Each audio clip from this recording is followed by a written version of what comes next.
그리스도시요 살아계신 하나님의 아들이십니다. 아멘. 우리 옆에 분을 축복하실 때 예수님이 주신 복을 누립시다.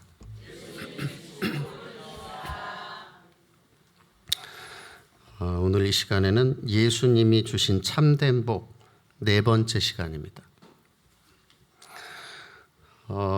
우리가 계속해서 마태복음 5장의 산상수훈, 우리 첫 번째 말씀을 보고 있는데 1절에 보면 이렇게 나와 있습니다. 예수께서 무리를 보시고 산에 올라가 앉으시니 누가 나왔다고 했습니까?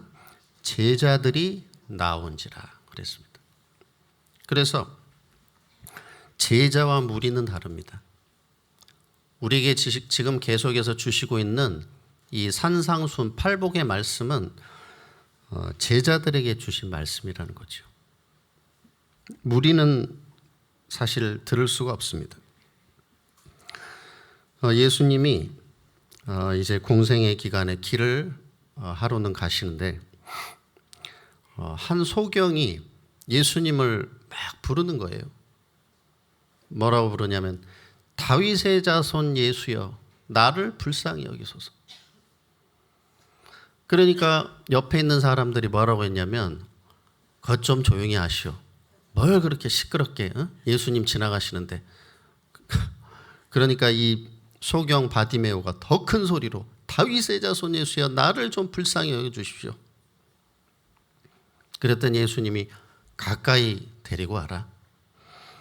그러면서 예수님 말씀하시죠. 너가 뭘 원하느냐? 주여 제가 보기를 원하나이다. 그때 예수님 뭐라 하시죠? 네 믿음이 너를 구원하였느니라 그랬습니다. 그리고 하루는 또 많은 인파들이 있는 가운데 한 여인이 혈류증이 걸렸단 말이에요. 혈류증 걸린 여인이 저 예수님 옷자락만 잡으면 나는 나을 수 있다. 그 믿음을 가진 겁니다. 그래서 예수님 뒤로 가서 옷자락을 딱 잡는 순간 그 혈류병의 근원이 말랐다. 그 즉시 치유가 됐습니다. 바디메오가 있는 곳에 혈류증 걸린 여인이 있는 곳에 많은 사람들이 있었습니다. 그런데 은혜를 입은 자는 딱 한 사람, 바디메오. 또 혈류증 걸린 여인만이 치유된 것입니다. 이게 뭘 말합니까? 제자와 무리는 다르다는 것입니다. 초대교회 성도들, 그 유대인들과 로마의 핍박 가운데 아무도 마가다락방에 가지 않습니다. 왜? 가면은 잡혀갈 수도 있고 심하면 죽을 수도 있고 사회에 매장되고 단절되기 때문에 절대 거기는 가지 말아라 할 때 초대교회 마가다락방에 120성도 제자들이 모인 것입니다. 그래서 제자와 무리는 다릅니다. 오늘 이 자리에 나온 우리 모든 성도 여러분은 무리가 아니요 말씀 따라가고 주님을 사모하는 제자인 줄 믿습니다. 그래서 여러분이 그냥 오늘 예배 한번 보고 가자 이렇게 생각하시는 거하고 내가 오늘 예배 드리고 말씀 듣는 이 시간에 하나님은 나에게 중요한 응답을 주실 것이다. 내 기도 제목이 응답될 것이고 내 인생의 삶에 중요한 방향과 또 힘을 주실 것이다. 그 믿음을 가지고 예배를 드리는 거하고 그냥 예배 한번 보고 가자. 이거는 천지차이인 것입니다. 그래서 여러분이 작은 생각 하나가 엄청난 응답을 받는 예배 한 번으로 인생이 바뀌어지는 그런 제자의 응답을 누리시기 바랍니다. 그게 바로 바디메오고 혈류증 여인이었단 말이죠. 그러면서 우리가 지난주에 긍휼한 자는 긍휼히 여김을 받는 자는 복이 있다. 긍휼히 여기는 자는 복이 있다 그랬죠. 정말 복음을 아는 자는 긍휼한 마음이 들 수밖에 없습니다. 다윗이 아들 압살롬의 반역으로 인해서 아들의 반역으로 왕궁을 이제 막 뛰쳐나와 피신한단 말이에요. 이때 다윗을 봤던 시므이라는 사람이 다윗을 이제 조롱했습니다. 저 비루한 자가 간다. 너가 피를 많이 흘려서 네 죄를 자초한 것이다. 이렇게 다윗을 막 조롱해요. 시므이라는 사람은. 근데 그 반면 바실레라는 사람은 다윗이 아주 어려움에 공경에 처했을 때 다윗과 그 일행들을 다 먹여주고 또 침상을 제공하고 이렇게 돌봐줬습니다. 이 바실레는 바로 참 복음을 갖고 있는 사람이었죠. 우리 모든 성도 여러분이 주변에 정말 어려움 당하고 있는 사람들을 도와주시기 바랍니다. 가서 복음 전해 주시고 기도해 주시고 그 사람들을 살려주시기 바랍니다. 그러면 그 사람은 평생 그걸 잊지 못합니다. 완전 이제 제자 될 수 있는 거예요. 그러면서 긍휼이라는 것은 바로 용서이고 불쌍히 여기는 것입니다. 근데 중요한 것은 이 긍휼은 내 인격으로 할 수 있는 게 아닙니다. 내가 복음을 이해하면 긍휼이 되는 것입니다. 그래서 이런 부분에서 나 자신을 볼 때 먼저 복음 안에서 이제는 다 푸시기 바랍니다. 내 자신을 볼 때 맺혀 있는 게 있단 말이에요. 그걸 풀어야 돼요. 그리고 다른 사람을 볼 때 꽉 묶여 있는 거를 이제 복음 안에서 푸시기 바랍니다. 그게 긍휼이에요. 안 그러면 내가 병 걸린다니까요. 병이 됩니다, 그게. 그래서 정말 이런 부분들, 그리고 정신질환자들의 특징이 뭔지 아십니까? 뭐가 딱 맺혀 있어요. 네. 제가 현장에서 전도하다 보면 완전 정상이었는데 어떤 시점으로 완전히 정신 이상해진 사람들이 있어요. 그게 뭐냐면 뭐 굉장한 쇼크나 상처나 이게 딱 어떤 분노 같은 게 맺혀가지고 이렇게 되는 거죠. 그래서 복음 안에서 나 자신도 풀고 다 풀어주시기 바랍니다. 얼마나 좋아요. 이 복음 아닙니까? 그러면서 하나님께 쓰임받은 사람들은 순수한 사람들이었습니다. 마음이 청결한 자는 복이 있나니 그들이 하나님을 볼 것이라 그랬죠. 그래서 순수한 마음, 순수한 믿음을 가진 사람들이었습니다. 계산이 없었다는 거죠. 다니엘이 왕 이외의 신에게 절하면 사자굴에 집어넣는다는 조서의 어인이 찍힌 것을 알고도 하루에 3번 감사함으로 하나님 앞에 기도했다. 사자굴 들어가도 좋다는 거예요. 그래도 뭐 감사하다는 거예요. 그리고 새 친구들 어땠습니까? 우리가 풀무불에 들어갈 것을 알지만 하나님이 건져 주실 것인데 그리 아니하실지라도 우리는 우상에 절할 수 없습니다. 믿음이 순수하잖아요. 복잡하지 않잖아요. 그리고 에스더는 어땠습니까? 죽으면 죽으리다. 내가 왕 앞에 가서 얘기할 터이니 나를 위해서 기도해 주시오. 초대교회 성도들, 오직 그리스도만 누리고 그리스도만 전하겠다. 죽어도 좋다, 잡혀가도 좋다. 너무 순수했어요. 마음이 복잡하지 않았습니다. 청결한 마음. 그리고 마틴 루터도 이제 오직 의인은 믿음으로 말미암아 살리라. 종교개혁을 이끌었습니다. 계산했다면 절대 할 수 없습니다. 계산했다면 그냥 그 흐름에 맞춰서 많은 천주교의 흐름에 맞춰서 그냥 흘러갔겠죠. 그래서 우리 모든 성도 여러분이 오늘 하나님 앞에 참된 순수한 믿음 가지고 참된 복을 누리고 제자의 삶을 살게 되는 축복을 또 새롭게 누리게 되시기를 축원합니다. 첫 번째로 화평하게 하는 자입니다. 오늘 본문에 보니까 화평하게 하는 자는 복이 있나니 그들이 하나님의 아들이라 일컬음을 받을 것이다 그랬습니다. 한마디로 하나님의 자녀에게 하나님은 평안을 주신다는 것입니다. 요한복음 14장 27절에 내가 너희에게 평안을 주노라. 내가 너희에게 주는 것은 세상이 주는 것과 같이 아니하니 너희는 마음에 근심하지도 말고 두려워하지도 말아라. 누가복음 2장 14절에 보니까 지극히 높은 곳에서는 하나님께 영광이요 땅에서는 하나님이 기뻐하신 사람들 중에 평화로다 하니라. 그래서 예수님은 평화로우셨습니다. 화평. 영국에 한 전도자가 있었는데 이 사람은 변호사였습니다. 근데 이 사람이 굉장히 복음의 사람이고 전도를 열심히 했는데 시카고 대화재로 자기 외아들이 죽었고 그리고 배사고로 자기 사랑하는 딸이 무려 4명이 다 죽었어요.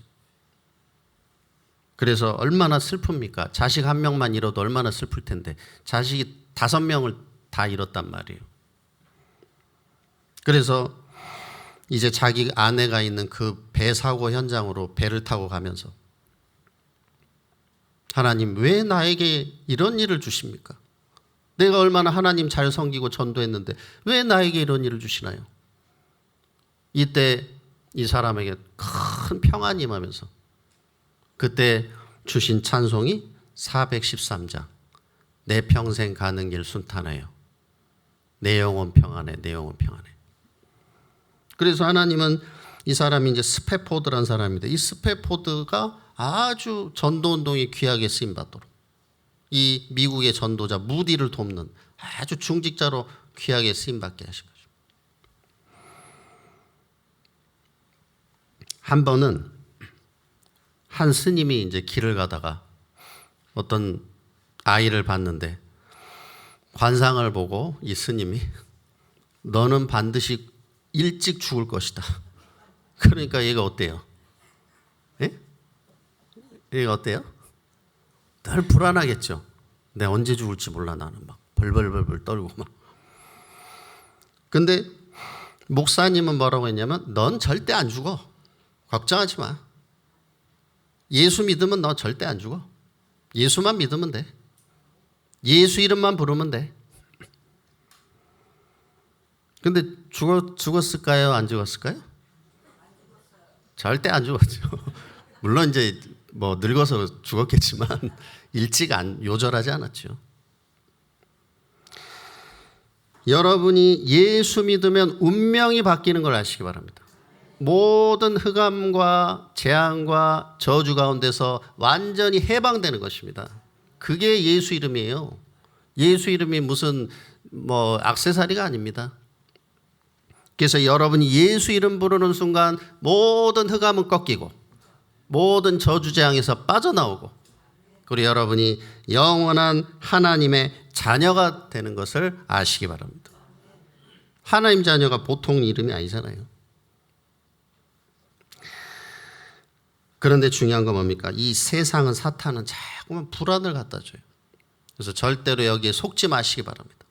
그때마다 여러분 어떻게 하면 되죠? 예수 이름을 부르시기 바랍니다. 주는 그리스도시요 살아계신 하나님의 아들이십니다.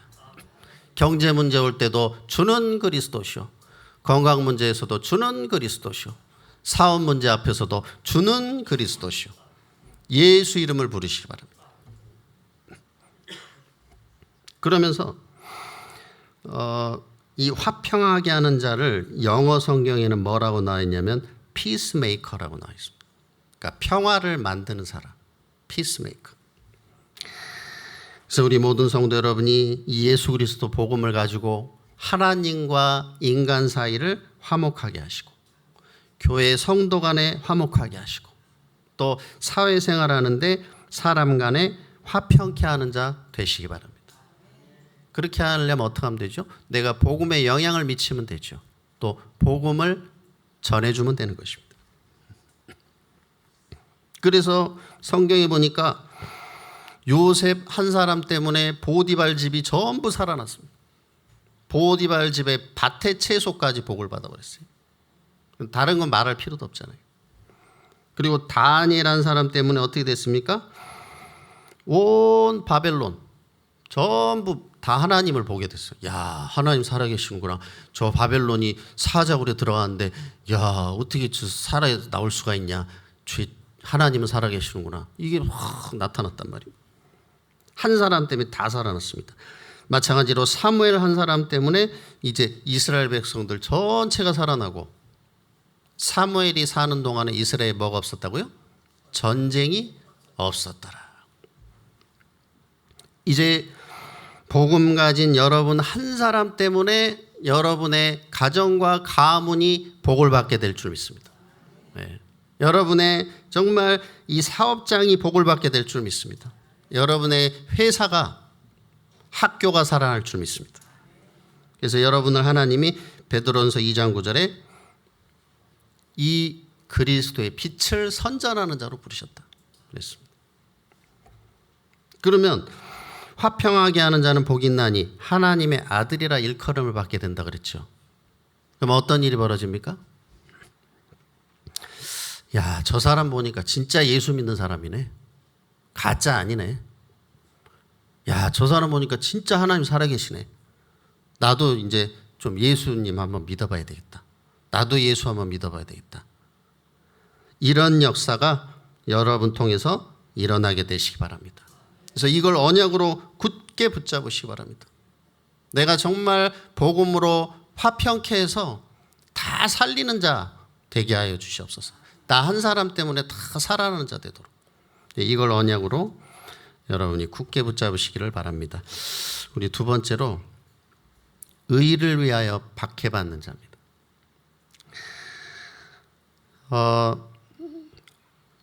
핍박이 아닌 것을 먼저 알아야 되는데, 어떤 한 여자 성도가 교회에서 새벽 기도 열심히 하고 교회에서 기도하다 보니까 너무 시간 가는지 모르고 한 10시까지 기도한 거예요. 집에 가 보니까 남편 아침 출근해야 되는데 밥을 못 차려줬어. 그래가지고 남편이 너무 열이 받아가지고 회사 빠지고 저 아내를 기다리고 있다가 하도 열이 받아가지고 아내를 팼다는 거예요. 당신 도대체 뭐 하는 여자냐. 그러니까 이 여자 성도가 교회에 나와가지고 또 주여 내가 주님 때문에 핍박을 받습니다 하는데, 그거는 핍박이 아니라는 거죠. 기도, 새벽 기도 끝나면 빨리 가서 밥도 잘 차려줘야죠. 그게 전도거든요. 그게 가정복음화인데 이거는 이런 건 핍박이 아니라는 거예요. 또 어떤 학생은 막 주여 막 세계복음하겠습니다 그러면서 자기 학교 다 빠져버리고 막 나 이제 학교 안 나가, 뭐 공부도 안 해. 이런 건 핍박이 아니죠. 그 어려움 오잖아요. 그리고 어떤 남편은 막 자기가 이제 신앙생활 열심히 한다고 하면서 막 가족들 다 버리고 막 직장도 그만두고, 그런 건 핍박이 아닙니다. 거기서 많은 어려움이 오잖아요. 그건 핍박이 아니라는 거죠. 그리고 또 교회에서나 또 사회에서나 나는 열심히 한다고 하는데 자꾸 사람들이 나를 뭐라고 해. 그죠? 나에 대해서 뭐라고 안 좋게 얘기해. 그죠? 그거는 나를 빨리 돌아봐야 됩니다. 나를 돌아봐야 돼요. 그래야 되지 내가 막 고집 피우고 막 내가 핍박받는다고 그러면 안 된단 말이에요. 그래서 이런 것은 핍박이 아니란, 박해가 아니라는 것입니다. 그러면 전도자가 받는 박해, 전도자는 박해를 받을 수밖에 없습니다. 왜냐하면 이 사탄이 제일 싫어하는 게 전도기 때문에. 예, 마귀가 제일 싫어하는 게 전도예요. 복음 전하면 이제 흑암 다 꺾이니까. 그리고 사탄이 제일 미워하는 사람이 누군지 아십니까? 전도자. 전도자를 제일 미워해요. 그래서 전도하면 핍박받게 돼 있습니다. 그래서 올바른 복음을 전하면 막 우상에 빠졌던 사람들 돌아오고 종교에 빠졌던 사람들이 돌아오니까 이제 많은 핍박을 받게 될 수가 있는 것이죠. 그래서 또 기존 교회에서도 핍박하는 경우도 있습니다. 전에 미국에서 그 총기 난사 사고가 있었죠, 대학에서. 이제 조승희가 많은 사람을 죽이고 이제 32명을 총 쏴서 죽였어요. 대학하고 기숙사, 강의실 기숙사 들어가서 그냥 무차별로 쐈단 말이에요. 근데 올바른 복음 전하는 교회가 잘 개인 양육을 하고 있었는데 다른 교회들에서 그 교회 이상한 교회라고 막 핍박해가지고 그 양육이 끊어졌어요. 그러다 보니까 이 사고를 일으켰단 말이에요. 교회가 다른 건 다 하는데 전도만 안 한다. 이것은 하나님 보실 때는 가치가 없는 교회입니다. 그래서 우리 모든 성도 여러분은 화평의 복음을 전하는 전도 제자가 되시기를 바랍니다. 그러면서 전도자가 축복받는 이유는 하나님이 가장 기뻐하시는 것이 전도이기 때문입니다. 그래서 전도는 단순히 교회 데려오는 것이 아니고 죄와 운명과 흑암 저주 가운데 있는 영혼을 이제는 건져내는 것, 빠져나오게 하는 것이 바로 전도이기 때문에 이 전도는 복을 받을 수밖에 없는 것입니다. 그래서 다니엘 12장 3절에 보니까 많은 사람을 하나님께로 옳은 대로 돌아오게 하는 자는 하늘의 별과 같이 빛나게 한다 그랬습니다. 그래서 제 자신을 돌아볼 때도 하나님이 저 한 사람을 통해서 가정을 구원하시고 또 가문 복음화를 지금도 이루어 나가시고 또 이렇게 저를 전도자로 하나님이 참 사용해 주시니까 얼마나 감사한지요. 그런데 중요한 것은 마귀는 이 일을 절대로 막을 수가 없습니다. 그리고 하나님은 이 전도 운동을 축복하실 수밖에 없다라는 것을 아시기 바랍니다. 그래서 우리 성도 여러분이 한 시대에 얼마나 큰 축복 가운데 들어와 있다는 사실을 아시기를 바랍니다. 그러면서 하나님이 의를 위해서 박해받는 자에게 주시는 세 가지 복이 나오는데 10절에 보니까 천국이 그들의 것이다. 우리는 언제 이 땅 떠나도 영원한 천국이 보장돼 있고 또 이 땅에서 하늘 보좌, 이 축복으로 세계 복음화에 또 쓰임받게 돼 있습니다. 그리고 12절에 보니까 하늘에서 너희의 상이 크다 그랬죠. 하나님은 여러분에게 이 땅에서도 큰 복을 주셔서 또 세계 복음화에 사용하실 줄 믿습니다. 그리고 선지자들이 받았던 축복도 받게 하실 겁니다. 삶, 경제 그리고 건강도 주실 줄 믿습니다. 그러면서 우리 모든 성도 여러분이 가족 전도는 이제 급하게 생각하지 마시고 하나님의 시간표가 있기 때문에 이제는 하나님의 언약을 붙잡고 복음 누림 속에서 기다리시기를 바랍니다. 결론입니다. 오늘 12절에 보니까 기뻐하고 즐거워하라. 하늘에서 너희의 상이 큼이라. 너희 전에 있던 선지자들도 이같이 박해하였느니라. 우리 성도 여러분이 복음 때문에 시간을 드린다면 하나님은 여러분에게 건강을 주실 겁니다. 그리고 인생을 드릴 때 여러분의 후대를 분명히 축복하실 겁니다. 그리고 물질을 드릴 때 하나님은 여러분의 또 경제를 축복하실 줄 믿습니다. 그래서 세 가지 뜰 성정은 축의 주역으로 237 5천 종족 복음화의 주역으로 축복해 주실 겁니다. 그리고 핍박은 그렇기 때문에 핍박은 100% 하나님의 계획을 이루는 그런 시간표가 되는 것입니다.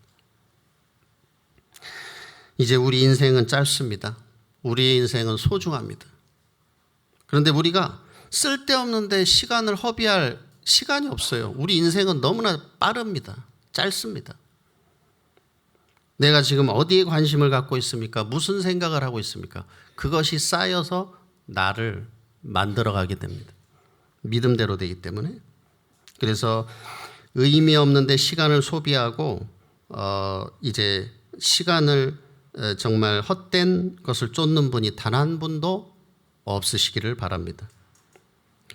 내 생각이 100% 맞다 할지라도 그걸 아무리 내가 염려해도 달라질 건 없어요. 하나님이 역사하셔야 되는 거지. 그래서 염려함으로 키가 한 자라도 더 할 수 있냐? 아무 백해무익할 뿐만 아니라 더 마귀가 역사를 합니다. 아무 달라지는 게 없어요. 더 안 좋아져요. 그래서 우리 모든 성도 여러분이 큰 일을 하려고 하지 마시고 정말 하나님의 언약을 붙잡으시기 바랍니다. 그래서 내가 지금 겪고 있는 어려움이 복음 때문에 겪는 어려움이냐? 내가 정말 복음 위에서 살고 있는 사람이 맞냐? 이걸 이제 점검해 보시기 바라고. 그러면서 이제 내일부터 또 정교인 40일 집중 3캠프 우리 WRC를 앞두고 300% 영적 황제라는 주제로 시작됩니다. 그래서 최고의 축복의 시간표가 되시기를 바랍니다. 그래서 집중의 내용은 똑같습니다. 그러나 하나님이 주시는 그러한 응답과 축복은 분명히 다를 겁니다. 그래서 놀라운 하나님이 행하시는 새해를 체험하시고 또 오늘 큰 응답의 문이 열려지는 그런 축복의 날이 되시기를 예수님의 이름으로 축복합니다.